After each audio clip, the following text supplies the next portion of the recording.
Hey, you made it. Yeah, you sound surprised. No, I don't know. It's late. I half expected you to cancel. I almost did, honestly. I was sitting on the couch and I thought, do I really have to talk right now? Same. I've been staring at my coffee for like 20 minutes. Is it still warm? No. It's just, there, judging me. Cold coffee and a podcast. That's very us. Welcome to English Podcast 520, by the way. If this is your first time here, hi. We are glad you found us. We're Jason and Sophia, and we're basically just two people who talk. About life. About English. About the weird space in between. Usually at odd hours with cold coffee. Always. So, how was your day? Honestly? Long. I had back-to-back calls and by the end I could feel my brain just sliding off. Sliding off. That's a perfect way to describe it. Like it was trying to leave the meeting before I did. Your brain is smarter than you. Probably. Did anything interesting happen to you today? Actually, yeah. Something small, but it stayed with me. Tell me. Okay, so I was at a cafe this afternoon, just trying to get away from my desk for a bit. Good idea. And there was this guy at the counter. Young guy, maybe early 20s. He was trying to order in English. Oh. And you could see him like his mouth opened and then nothing came out for a second. And then he said something very quiet, very careful. What did he say? He said, 1 coffee. Small.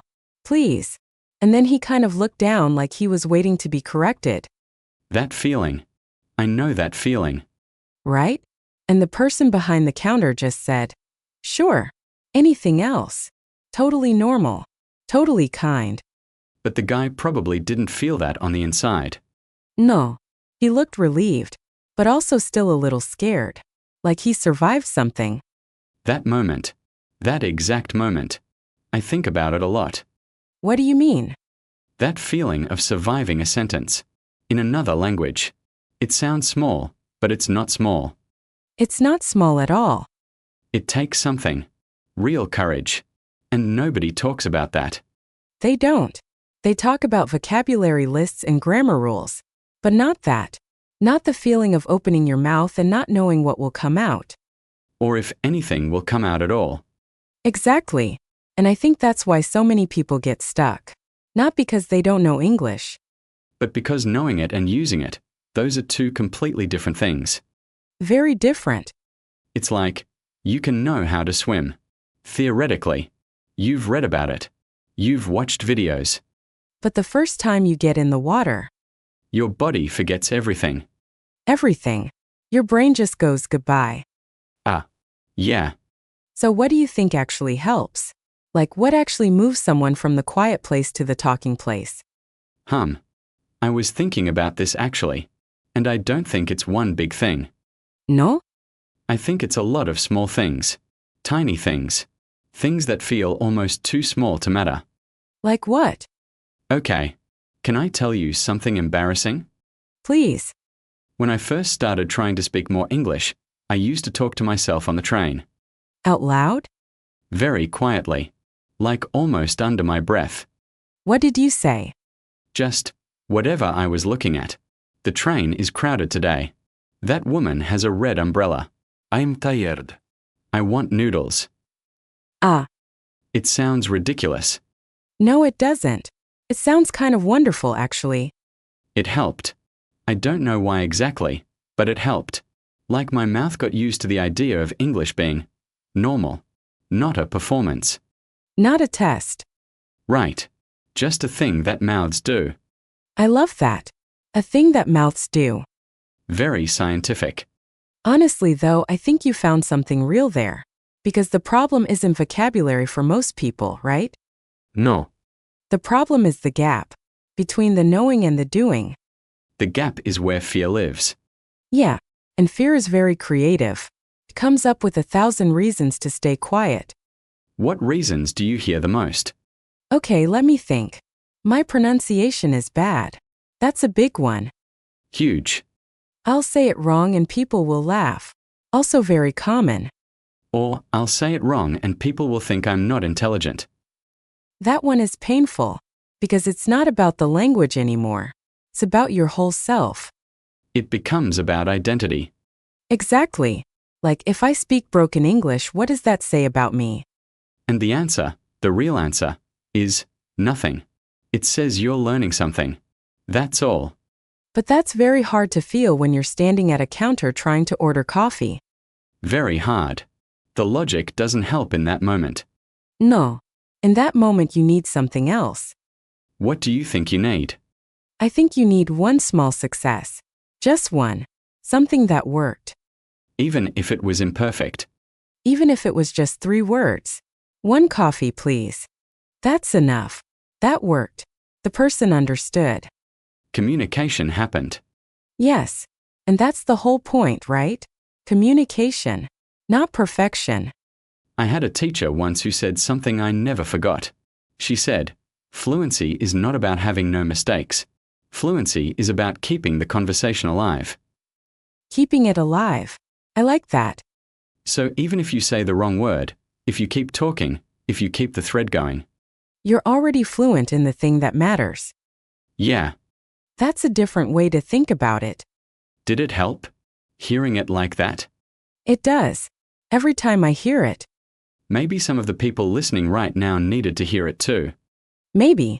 If you did, just take a second with that. Keeping the conversation alive. That's the goal. Not sounding like a dictionary. Definitely not a dictionary. Dictionaries are so boring. Terrible conversationalists. The worst. Can I tell you another thing I noticed? About the people who improve the fastest? Yes. Tell me. They're not the ones who study the hardest. They're the ones who are the least afraid of sounding wrong. Say more. Like, they'll just say something. Even if it's messy. Even if the grammar is strange. They say it, and then they watch what happens. And usually what happens is nothing bad. The world doesn't end. The world keeps going. The person responds. The conversation continues. And the learner learns something they couldn't learn from a textbook. They learn that it's survivable. Yes, that's exactly it. Survivable. I like that word. And every time it's survivable, the next time gets a little easier. A little less frightening. The gap gets a little smaller. I wonder if our listeners can think of a moment like that. A time when they said something in English maybe imperfect and the world kept going. Maybe they've had that moment and didn't even notice how important it was. Because in the moment it just felt stressful. But looking back, that was a win. That was real. Yeah, small wins are still wins. Always. Okay. I want to ask you something a little different. Sure. Do you think listening counts? Like, if someone is just listening right now, not speaking, not writing, is that progress? Yes. 100%. Say why. Because your brain is working right now. Even if you're just sitting quietly with your earphones in. You're processing sounds. You're matching words to meaning. You're feeling the rhythm of the language. Getting used to how it flows. Right. And that matters. That goes in. It builds something. Like water filling a glass. Slowly. But it fills. And one day you open your mouth and something comes out that surprises you. That's happened to me. You're in the middle of a sentence and you think, wait, where did that phrase come from? And it came from all the listening. From all those hours. Even the passive ones. Even the ones where you were half asleep. Even this one. Especially this one. We're doing something useful even now. Even now.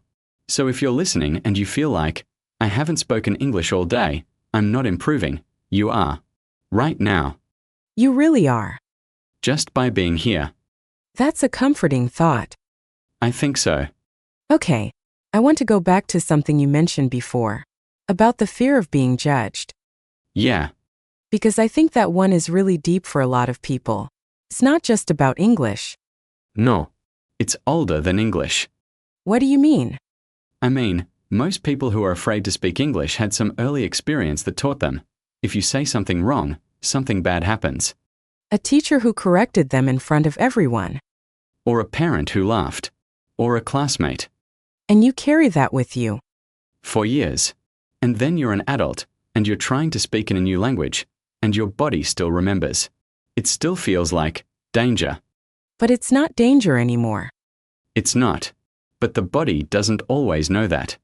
So what do you do with that? I think you have to give the body some new experiences. Small ones. Safe ones. Replace the old memory with something new. Right. So instead of a strict classroom, you practice in a place that feels kind. Like with a friend. Or alone. Or here.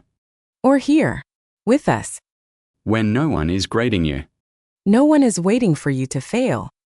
You can just listen. And slowly, the body starts to learn.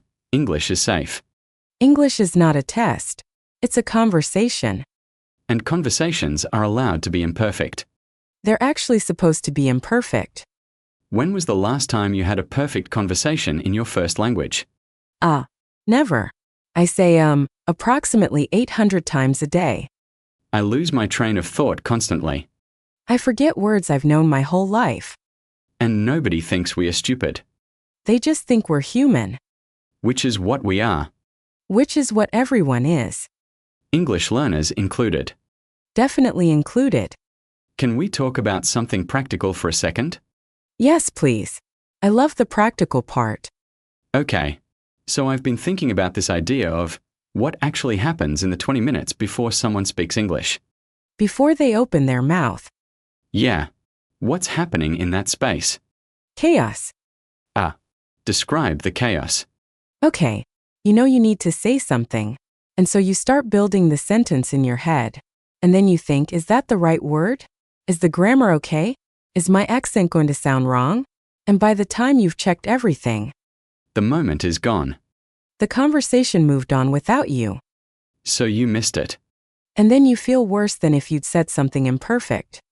Because at least if you'd said something, you'd have participated. You'd have existed in that moment. Silence has its own kind of pain. It does.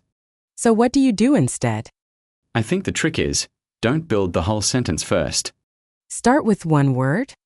Start with a reaction. Something tiny. Oh. Really? I see.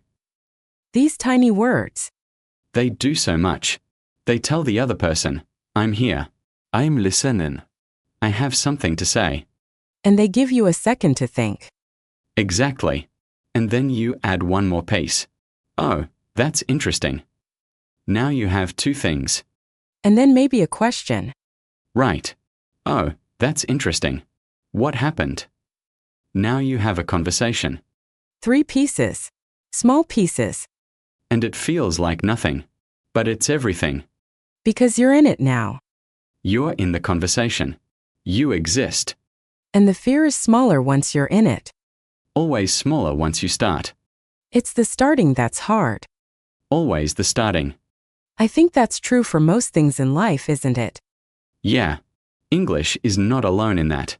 Going to the gym. Starting a difficult conversation. Sending a message you've been putting off. That message I needed to send last week. Did you send it? Eventually. After writing it 17 times. Was it bad? The message? No. The reply was fine. Everything was fine. The 17 drafts were not necessary. They were not necessary. But they happened. That's very human. Very, very human. And maybe someone listening has a message like that right now. Something they've been putting off. Not just in English. Maybe in any language. Sometimes the courage for one thing helps with another. Oh, that's true.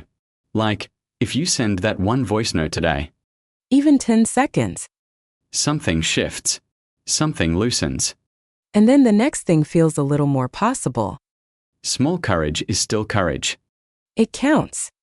It always counts. Okay. I want to talk about something that I think people don't talk about enough. What's that? The emotional cost of learning a language.